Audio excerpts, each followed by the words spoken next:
Good morning, October 14th. Know that you are the temple of God and that the Spirit of God dwells in you. 1 Corinthians 3:16. Is dwelling possible in this hustle and bustle world? To dwell doesn't mean to visit once in a while. Where we dwell is where we are.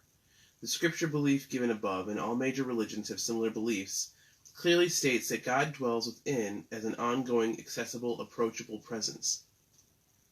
The enormity of that belief and its incredible implications are awesome for any of us, but for those of us who started out life under spirit-starved conditions, the very idea seems about as real as a moon made of green cheese. It's not hard to understand why we automatically feel we must go it alone, that no one can ever really be counted on, that it's safer to hope for nothing. There are real and well-remembered reasons why we would put up those impenetrable walls of distrust and isolation in the first place. Yet thousands and thousands of people throughout the ages have accepted the belief and truth that the God within is always there, available, and waiting.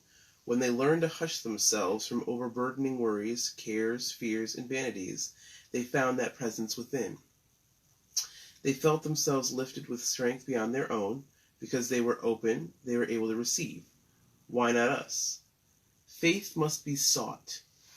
Faith must be sought.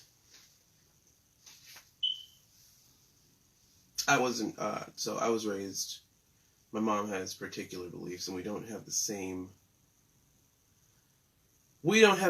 definition of why as far as like some of our spiritual code of ethics go, but we share a lot of the same like ethics or values. She's my mom, so obviously she was raised in the church, and she didn't think about it. She thought that everybody was just kind of born Christian if their parents were Christian, and she never really made the point to indoctrinate myself or my sister.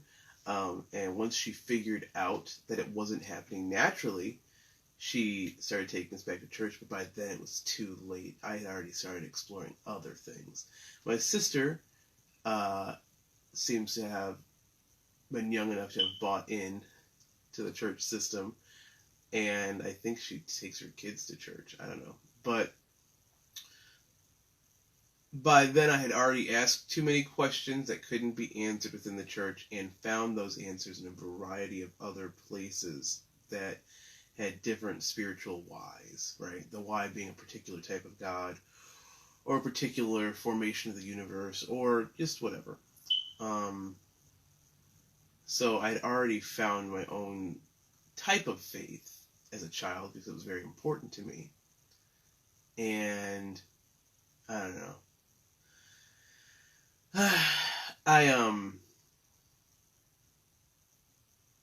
I don't feel that my faith is any more or less intense or strong than the most vehement Christian evangelical. I just recognize that it's an individual thing and that it's not going to be the same for everybody.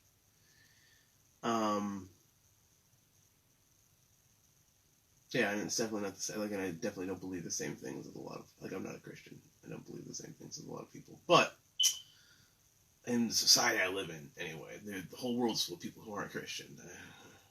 Tell that to them. But my faith is something that I've had to seek, and that I continue to have to seek. And having spent my whole life seeking my own particular faith, it's my greatest tool for survival, and also the heaviest burden, I think.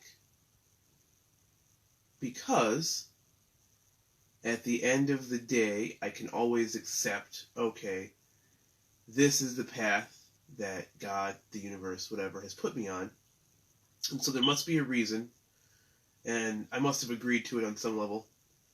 But I never know the why. It's really hard. It's always sometimes I'll get the answer to the why, but mostly not. And so without the why, like, why am I doing this? Why is life like this? Why is it,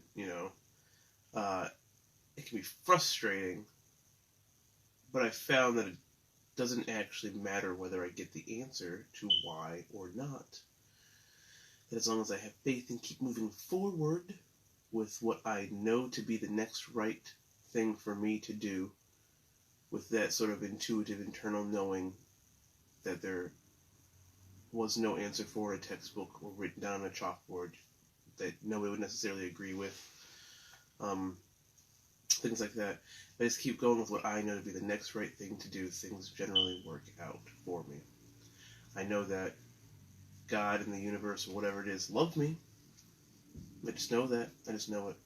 Like, I know that I'm very loved and I'm very well cared for. I just don't always feel it. Faith must be sought. And it's not something that, it's not a feeling that can be had 24/7. And if it is a feeling that can be had 24/7, I don't know. I don't trust that situation. It means that there's a lack of thought involved. Which I guess, hey, so I guess it must be why they say ignorance is bliss. It's cool. But faith must be sought. Continually, endlessly sought. Ugh, being a human being is exhausting. But satisfying at the same time, I suppose. I'm gonna get ready for my day. And I hope you have a good, was it Wednesday? Ooh, hopefully I can put on my car fix this afternoon. Have a good Wednesday. Or have a good day, I guess, if you're watching this after Wednesday. Good morning. Hi. It is my genuine hope that you got something positive out of this video, and if you did, I would really appreciate it if you liked the video, maybe shared it with somebody you know, and then subscribe to my YouTube channel. Have a good day.